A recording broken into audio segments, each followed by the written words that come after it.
Thanks for the opportunity to present the Parkway story. So just a short presentation today. My name is Bahay Ozcakmak, MD of Parkway Minerals. We are a junior resources company listed on the ASX, and today we'll be talking a little bit about our brine processing technology. So short obligatory disclaimer. So whilst this is a mining conference or investor webinar, we do have a number of brine projects, a potash brine project, a lithium brine project. In light of sort of the audience and the general investor interest in our brine processing technology, for the purposes of today, that'll be the focus of our presentation. I'd like to start off just very briefly. I'm going to cover a little bit about some of the changes that are affecting the mining industry in terms of sustainability. There's sort of a broad theme here in terms of rare earths, vanadium, lithium, what we're doing about it in terms of from a sustainability perspective, and a little bit about how we're looking to build a business essentially out of this opportunity. So short presentation, but a lot of the details are covered within the appendices, and of course additional information available on the website. So I think this audience would obviously be well aware of some of the broad sort of sustainability themes around, you know, electrification of transport, emissions, etc. I won't cover a lot of that ground, but essentially the common theme regarding all of these developments is to be able to, you know, improve the sustainability of these heavy industries. And I think increasingly what's emerging is there's no point developing a battery or all these, you know, wind turbines if the mining process to produce some of the materials that are required to produce these new technologies is going to be just as polluting as the problems they're trying to solve. So I think these are some emerging themes, and I think to summarize, I think some of the inevitable trends, I think what we're seeing is the pressure on mining companies effectively to pay the true cost of their operations, and for that to be passed on, be reflected in their products. So if you're producing a quality of product, if it happens to be nickel sulfate, cobalt, lithium, copper, a lot of these sort of key commodities that are underpinning these this energy transition we're experiencing. In time, we expect the prices these sorts of premium products realize to be able to be priced at a premium when they're produced sustainably, and even to the extent where we see many operations that, if they're not produced sustainably, won't have a role to play in terms of they won't be desirable for automakers or, you know, whoever the downstream purchasers of those commodities typically are. So from our perspective, from a Parkway Minerals perspective, we're most interested in the water element. So a lot of these operations require fresh water, processed water, and there's many cases of, you know, state agreements or, you know, water just being accessed by way of, you know, it's just sort of necessary to get a project off the ground, but the mining company isn't necessarily is not necessarily paying the true cost of that water. And part of that is more a historical artifact of when these projects got off the ground. But increasingly with ESG competing demands for this water, we're seeing a lot of pressure to use that water more sustainably. So a little bit about the sort of problems we're looking to address. A couple of weeks ago, we sort of had a Fitch Ratings, obviously a well-known credit ratings agency, sort of come out, and given it's their job to assess global risk in many industries, they came out and sort of looked at the mining industry. They do an annual review with CRU, and essentially out of all the risks facing the mining industry, they identified sort of the scarcity or access to water as being one of the major risks. So with many of these commodities we're talking about, a lot of these energy metals, if it happens to be copper, lithium, cobalt, nickel, one of the common themes to be able to get more of this production off the ground, whether it happens to be in the Atacama in Chile or elsewhere, this is a recurring theme. And from our perspective, just as we're seeing now, sort of oil and gas assets sort of being in many ways stranded in terms of if they have a certain sort of emissions profile, or if they're shale gas in the US, in many cases, these projects in time become uninvestable. So our view is that a lot of the majors, and our experience is a lot of the majors are taking this challenge very seriously. And the only viable solution to be able to address this challenge is essentially by developing and adopting new technologies that are fit for purpose, essentially technologies that are able to process these minerals more efficiently and also able to recover water from these operations. So that's essentially a major challenge that's facing the mining industry. And at Parkway, we've taken on the challenge to address a small part of that, processing brines produced by the mining industry. So brines as in water that contains dissolved solids. So won't go into too many details other than to suggest we're all familiar with mining operations. They require processed water to be able to process a lot of the ore that's being produced at the mine. Depending on whether there's a freshwater bore field or in more arid environments, we utilize desalination type technologies to produce the processed water. As part of that process, these plants produce waste brine. There's some estimates here of more than almost 150 million cubic meters a day of that brine, and growing, produced sort of on a daily basis. And then at the tail end, when the mine produces its various products, it produces a waste stream. And in many cases, those waste streams contain liquid wastes, including brine. So there are two opportunities to recover additional water and process these wastes. And we have a more primary sort of feedstock. So some of these mines, the actual ore is, the minerals are within the brine. So there's an opportunity to process them more efficiently. So some of these lithium and potash projects would be two examples of that. So these are various opportunities we see in the mining industry that currently present challenges for the conventional processing routes. So taking these same opportunities we identified on the prior slide, we have a portfolio of proprietary technologies, so a patented brine pre-treatment technology and a brine processing technology. And once again, I won't get into all the details. They're available in the appendices. But essentially, this enables us to process these feedstocks very efficiently. And in many cases, what we do is we recover pure water. So that feeds into the sustainability, reducing the amount of water that needs to be extracted from a bore field, for instance. And this is the key advantage of our process. We recover products, but not mixed not mixed salts, but saleable products. So typically, some of these waste streams identified on the last slide, the reason they're not processed is because it's typically quite costly. And by doing so, you'd produce a mixed salt that you can't sell, that you're unable to sell. So the real innovation for us is we're able to process many of these brines, but actually produce a range of high value products. So depending on what's in that waste product, it could be some potash salts, some lithium products, or even some more exotic rare earths, for instance, which are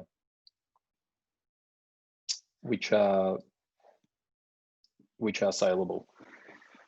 So what we're doing is essentially taking a problematic range of problematic streams, applying some proprietary technologies we've been working on for the best part of 10 years to recover fresh water, recover produced products, and by doing so, we're improving the sustainability of the various mining operations. So that's essentially our mission. This is our brine processing as a solution, where we're commercializing this portfolio of technologies to provide long-term sustainable solutions for the energy, mining, and wastewater industries, all very significant global markets. So what we've been working on for a long time, but we've really started pulling this together throughout the first 6 months of this year, is essentially building a brine technology platform. So often we see snippets in the news or on various newsletters about a new discovery for a new process, but many of these things are sort of a flash in a pan. To convert some of these good ideas into sort of practical solutions requires a very well thought out systematic process, and to bring in some capable partners that have real domain experience, expertise, to be able to to realize our vision. So just to go through this very quickly, we have a range of very large, high value opportunities. So we're not targeting small niche projects. So everything we're looking at is large, high value issues in terms of sustainability. We're utilizing a unique technology portfolio that we've developed over a long time, 10 years or so. And we're using this portfolio to develop proprietary solutions. So we've assembled an in-house process engineering team. We have some very impressive capabilities to be able to simulate these brines and work out how we can improve the water recovery and what sort of products, additional revenue can be generated. What we're then doing is, after we've performed a range of simulations where we have the capacity to pilot a lot of these flow sheets. So when tier 1 major mining company, and we've worked and piloted feedstocks for several of them, we're able to demonstrate from this given feedstock, conventional wisdom suggests that this should go to tails. However, this is the additional benefit we're able to provide by processing with our technology. And ultimately, we have a partnership with a global engineering company in the form of Worley, we announced in May this year, to really help us commercialize the technology. So in summary, we're working with our strategic R&D partner who we've worked for many years to optimize this technology. We have established relationships, so key equipment and necessary partnerships to advance the technology, and throughout the whole process supported by Worley in terms of developing feasibility studies and really understanding what a commercial solution might look like, and ultimately to deliver a solution. So what we've done is we've really packaged this up in an innovative business model where we provide the process technology package. So we're not building anything ourselves, we're providing the technology, and we're delivering this solution with our partners to create value. So that's really what our brine processing as a solution is really about. Don't have a whole lot of time, but just to sort of, I guess, highlight the advantages of how our process varies with a conventional flow sheet. A typical flow sheet using conventional technologies recovers the product, typically picks the eyes out of an ore, and then sends everything else to tails in the form of solid and liquid waste, which both have various liabilities associated with them.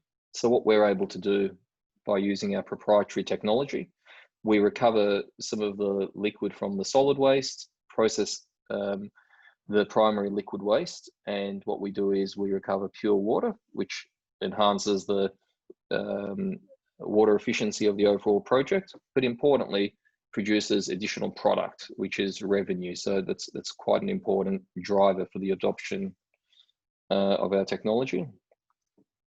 So to summarize these advantages, by processing these waste streams, we're able to produce additional revenue by selling these additional byproducts, and we're saving these disposal costs. So they're the two value drivers by adopting our technology. So whilst it's great for the environment and we're very much ESG sensitive, this process is fundamentally driven by economics.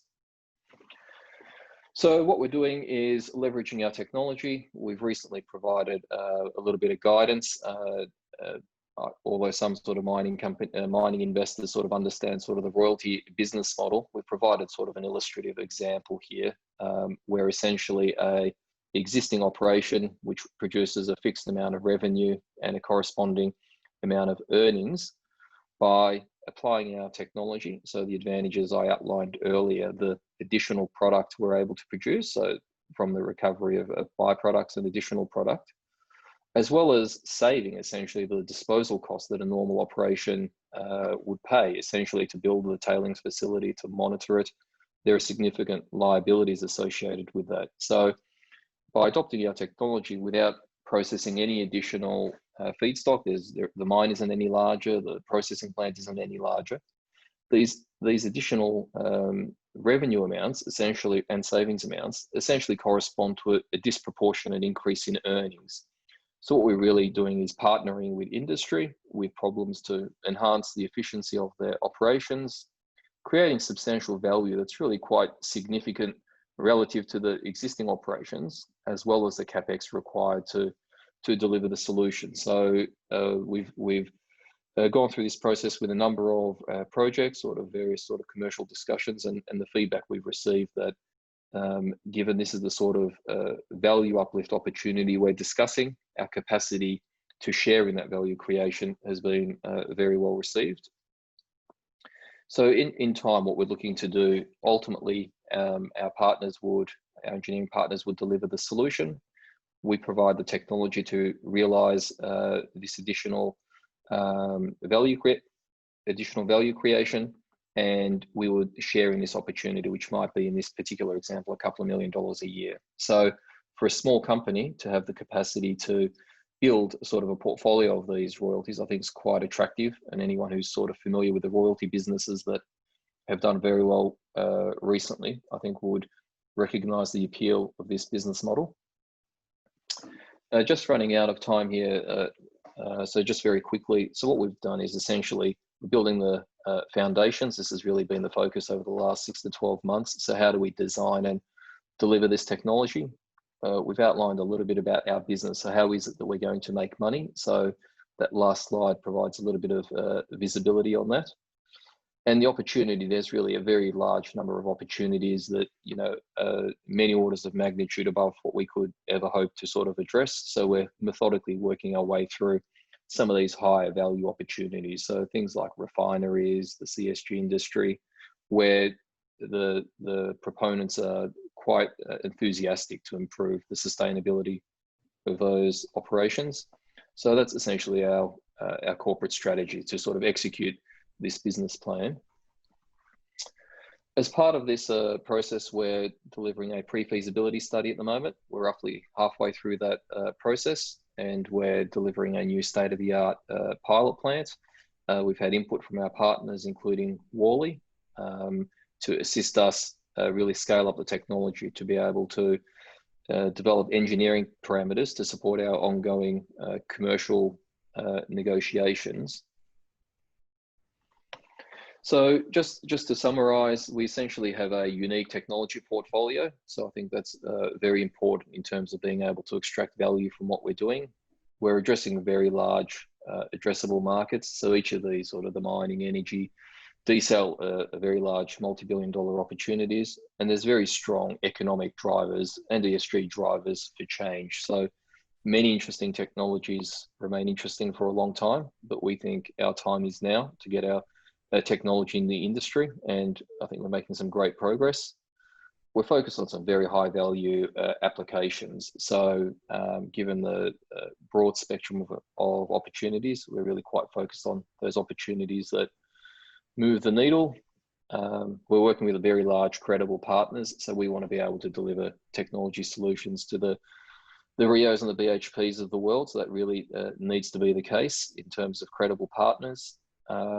We have quite an attractive business model. So for a small company to have the opportunity to deliver quite significant projects for sort of major global companies operating major mining assets, I think is an amazing opportunity for a company our size. And really the interest we've been able to attract from some of these clients has been quite impressive, and some of that pilot work has been ongoing.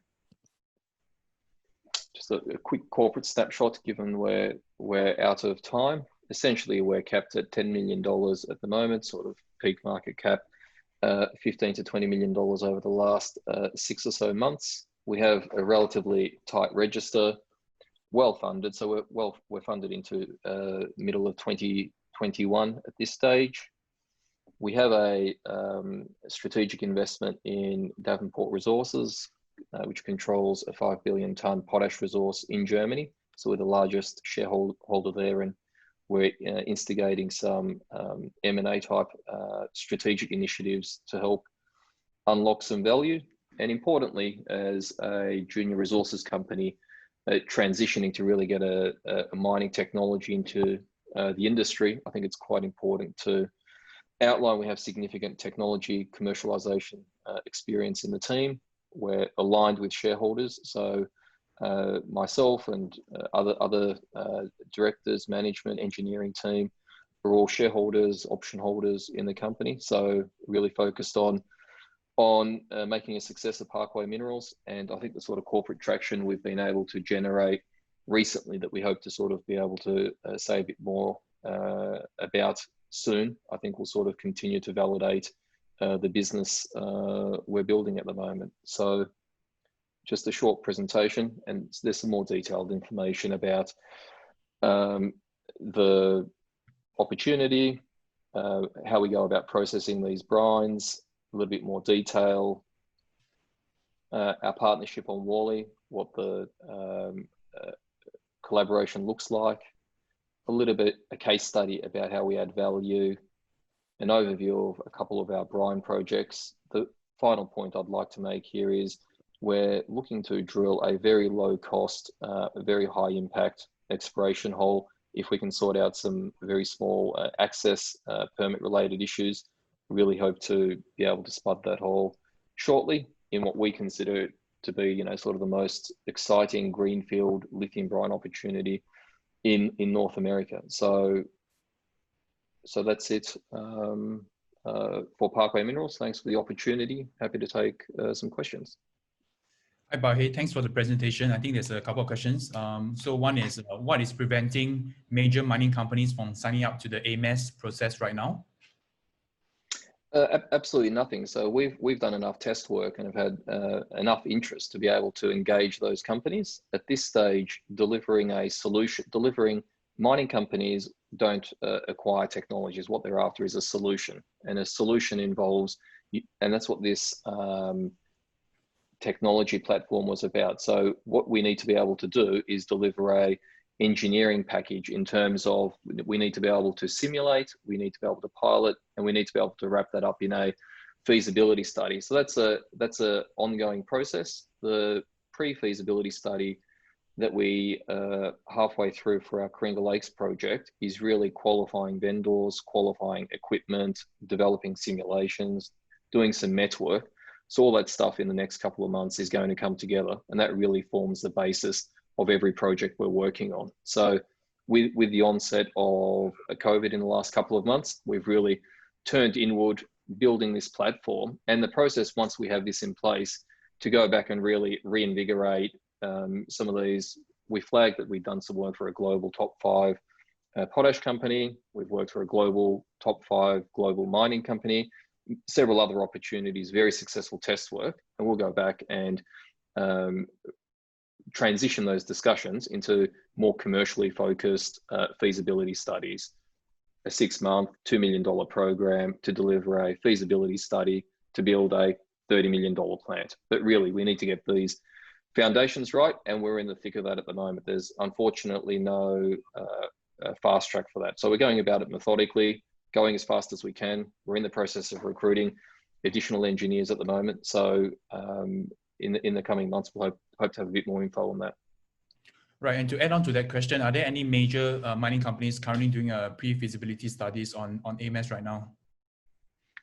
No, we perform the pre-feasibility studies. So there's been ongoing piloting work, and we've recently received feedstock to perform additional piloting work. So that work, the piloting work, it has to happen, and that'll feed into a feasibility study. So we've performed a number of internal scoping studies that we've had very encouraging feedback, but really what you need to present to an engineering company is not a flow sheet. What you need to present is, this is what the crystallizer would look like, this is what the process plant would look like, this is the indicative OPEX profile, to really convert, you know, initial interest, some encouraging piloting work to something that's a solution. So some of the work I think we flagged is, we worked on a major nickel cobalt refinery. From a waste stream that goes to tails, we were able to recover additional nickel sulfate, cobalt sulfate, reduce the waste stream by more than 75%. So these are globally significant opportunities that we can transform. So there's no point us going back sort of you know, sort of until we're really at a stage to deliver a solution, and we're rapidly, as in the next few months, approaching that stage.